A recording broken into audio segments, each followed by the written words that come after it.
Hi, welcome back, or welcome if you're new. If you missed my last video, I explained that for the next few weeks on my channel, I'm going to be going over some of the foundations of our yoga practice and the asanas that we use regularly in classes. For this week's one, I thought we would look at the warrior poses. I'm going to split it into 3 videos for each of the 3 warriors and the poses that we often do along with those warriors. So when you're ready, if you want to practice along with me, then make sure you do some sort of movement to warm up. So warming up the legs particularly and the spine. And then pop in anything comfortable on to move in and join me on the mat. Great, so I thought it would make sense to start with Warrior 1 for the first video. Do them in chronological order. Warrior 1 pose, Virabhadrasana 1. Starts facing the top of the mat. We want to, as best as we can, try and keep the hips facing the front of the mat. It's an asymmetrical pose. We step back with one leg, so it can feel a bit like a push-pull action. So don't get too attached to forcing the hips to face the front. We'll go over that as we practice. But if you can, feet around, hip distance apart, and we're going to keep that space between the feet when we step back. So what I mean by this is step back as if you're on tram lines rather than going into a tightrope. So starting with whichever foot you like, taking a big step back, and then have a quick look down and notice if you're still hip distance apart or at least a bit of a gap between the feet. You'll find that if you end up all on a tightrope with one foot stepped behind the other, one, you feel wobbly, but it also makes it a little bit more uncomfortable having the hips facing front because your hips, your legs start to go into a slight internal rotation when the stance is closer. So you'll find it easier to bring the legs towards neutral when you have around hip distance stance. Fab, so that's the first thing we want to look at. The next thing we want to look at is how far we step back. Now this will be different for each person according to your ankle mobility and your calves and how much of a stretch you want. What we want to try and look for is a nice stretch through that back calf. So we're pushing that back heel down towards the mat as we bend into this front knee. If you find that when you bend into that front knee, your knee is going like so far forward and you can still keep pressing that back heel down and you're still chasing that stretch, just walk the feet out a little bit wider.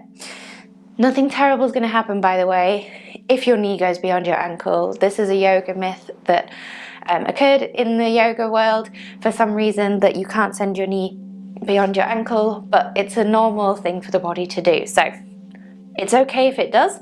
However, for this, we want to work towards the knee being above the ankle just to help create some stability in the pose, because that front ankle mobility is not the thing we're looking at. Great. So give that a go. Try the distance between the feet. I'm going to turn around so that I'm not practicing all on one side. Always good to have balance. The next thing I invite you to look at, feel free to swap sides along with me, is the turnout of that back foot. Often we will say around 45 degrees. So I say that in my classes. It's a helpful cue to think about that little turnout of the foot. However, it can vary according to your hip rotation and what suits you. So like I say, around 45 degrees, but if you find that 45 degrees means that your hips really want to start opening to the outside, or you find it makes you a little bit more wobbly, then turn the toes back in a little bit. Adjust it to suit you. Like I say, we don't want to be forcing the hips around to the front and twisting the knees and kind of getting into a sticky situation with it where we feel stuck. So adjust the foot until you feel like it can be comfortably placed down to help draw that back hip forwards and the front hip back, coming more towards that neutral stance with the pelvis and the hips. Fab. So those are the main things with our Warrior 1 in terms of placement of the feet and our stance. The next thing I'd like to talk about will only affect some of you, not all of you. Me being one of those some people. You might notice that when I step back, naturally, my body starts to move forward. This is because I have quite a big anterior tilt to my pelvis. I'm working on it. But because of that natural anterior tilt to my pelvis, when I come into Warrior One, I really arch my lower back if I'm being lazy and not thinking about it.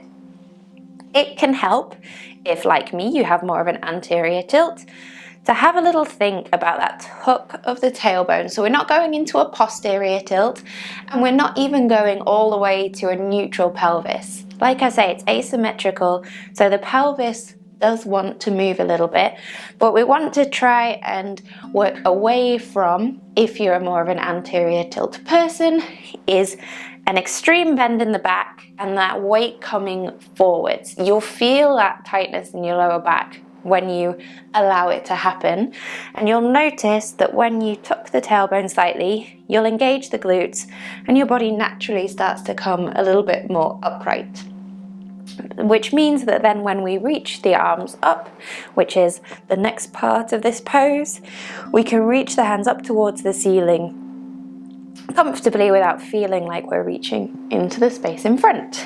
So that's a good thing to think about with our Warrior One. Notice where your pelvis is and make any adjustments.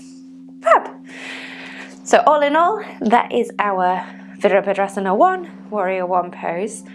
Quickly, before we end this video, one of the poses that we go to from Warrior One, which is a great pose to move into from here, is Humble Warrior. So just briefly, before we end this video, I'd like to go over Humble Warrior. It's a really beautiful pose. It can feel really nice as a shoulder stretch, and energetically it's that idea of bowing down to the strength that we possess and that we're sending out, and bowing down to the earth. So I love this pose.